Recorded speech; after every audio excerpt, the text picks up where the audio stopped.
नाज़रीन, इसराइल से सबसे खतरनाक खबर आ गई है जिसने इसराइली जनरलों का गुरूर और फौज का वकार खाक में मिला दिया। ये सब कुछ चंद घंटों में धूल बनकर कैसे उड़ गया। दूसरा ये कि इसराइली फौज में एक और खौफनाक काम खतरनाक हद तक बढ़ गया जिसने पूरे इसराइल के होश उड़ा दिए हैं। ताज़ा वाक़या इसराइली तारीख में पहली बार हुआ। इस खौफनाक सूरत हाल का इसराइली फौजी को पहली बार सामना करना पड़ा है। हालात इस नहज पर कैसे पहुंचे, टॉप जनरल जुड़कर गौर कर रहे हैं। किसी ने भी नहीं सोचा था कि दुनिया की सबसे ज़्यादा जालिम कहलाने वाली फौज खुद अपने ही हाथों अपने परखचे उड़ाने लगेगी। इसराइल की ताकतवर तरीन समझी जाने वाली मिलिट्री के अंदर एक ऐसा ज़ल्ज़ला आया है जिसने तल अबीब से लेकर वाशिंगटन तक सबके पसीने छुड़ा दिए हैं। किस्सा यह है कि इसराइल के जनूबी सिदे तीमान फौजी अड्डे पर जो हुआ वो सिर्फ चंद फौजियों की ज़बानी तकरार, कलामी और झगड़ा नहीं, बल्कि सीधी सीधी बगावत है। यह वाक़या गिवाती ब्रिगेड के तसवार बटालियन में पेश आया, जहां तकरीबन 100 से ज़ायद मुसल्लह कमांडोज, आम फौजी नहीं, स्पेशल सर्विसेज ग्रुप के कमांडोज ने अपने ही अफसरान के हुक्म के खिलाफ हथियार डाल दिए, बंदूकें ज़मीन पर रख दी, बैरक्स छोड़ दी और अपनी फौजी पोस्ट से बाहर निकल आए। बेस के बाहर ऑफिसरों की ऐसी तैसी के नारे गूंज रहे थे और कमांडर हैरान खड़े थे कि इनके फौजियों को आखिर क्या हो गया।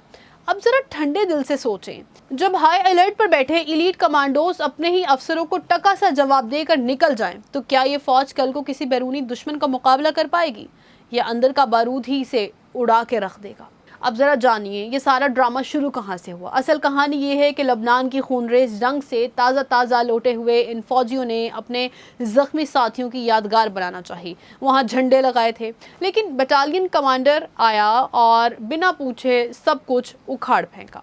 बस फिर क्या था, फौजियों का दिमाग घूम गया, उन्होंने वहीं हथियार रखे और गाड़ियों की तरफ निकल गए।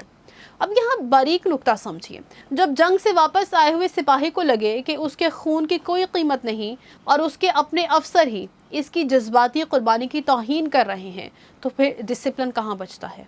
और सवाल ये भी उठता है कि क्या ये महज चंद यादगारों की लड़ाई थी या बर्बाद नफ्सियात के शिकार फौजियों का छुपा हुआ गुस्सा जो यूं बाहर उबला। कहानी से बैरकों के इस हंगामे पर ख़त्म नहीं होती। असल होलनाक सच्चाई तो इसके पीछे छुपी है। ये लोग जब जुल्म करते हैं, बेगुनाहों की जान लेते हैं, तो मकतूलीन की बद्दुआएं, चीखें, ज़ख्म जिस्म इनके ज़मीर को झंझोड़ते हैं। इन्हें नींद नहीं आती, अपने जुल्म से घिन आती है, ये जहनी मरीज़ बन जाते हैं, अपनी जान ले लेते हैं। इसराइली अखबारात और मिलिट्री रिपोर्टें जो सच बता रही हैं वो रोंगटे खड़े कर देने वाला है। जंग शुरू होने से पहले जहां सालाना औसतन 12 फौजी खुदकुशियां होती थीं, वहीं 2024 में आदादोशुमार 21 तक जा पहुंचे। बात यहां रुक जाती तो शायद मिलिट्री कंट्रोल कर लेती, मगर 2025 में यह तादाद 22 तक हो गई, जो पिछले 15 साल का सबसे बड़ा रिकॉर्ड है। अब साल 2026 के सिर्फ पहले 7 महीनों में ही 16 से ज़ायद एक्टिव फौजी अपनी ज़िंदगियों का खात्मा कर चुके हैं, जिनमें से 6 केसेस सिर्फ अप्रैल के महीने में सामने हैं और जिनको अप्रैल के मैपिंग डेड की जज्बाती लहर कहकर टाला जा रहा था। इसका असल सबब फौज की अपनी कोताही, रिजर्व फौजियों का दिमागी इलाज और ड्रॉप इन सेशंस बजट बचाने के चक्कर में बंद कर दिए गए। यानी मैदान जंग में जुल्म सितम करने वाला ये सिपाही जब घर लौटता है तो उसका अपना जहन ही उसका दुश्मन बन जाता है। अब ज़रा तसव्वुर का बड़ा कैनवस देखें। 78% खुदकुशियाँ उन जंगजुओं की हैं जो डायरेक्ट कॉम्बैट मैदान जंग में रहे। 3 लाख से ज़ायद रिजर्व फौजियों को घसीट कर जंग में झोंकेंगे, जुल्म करेंगे, बेगुनाहों की जान लेंगे, तो फिर ऐसा तो होगा।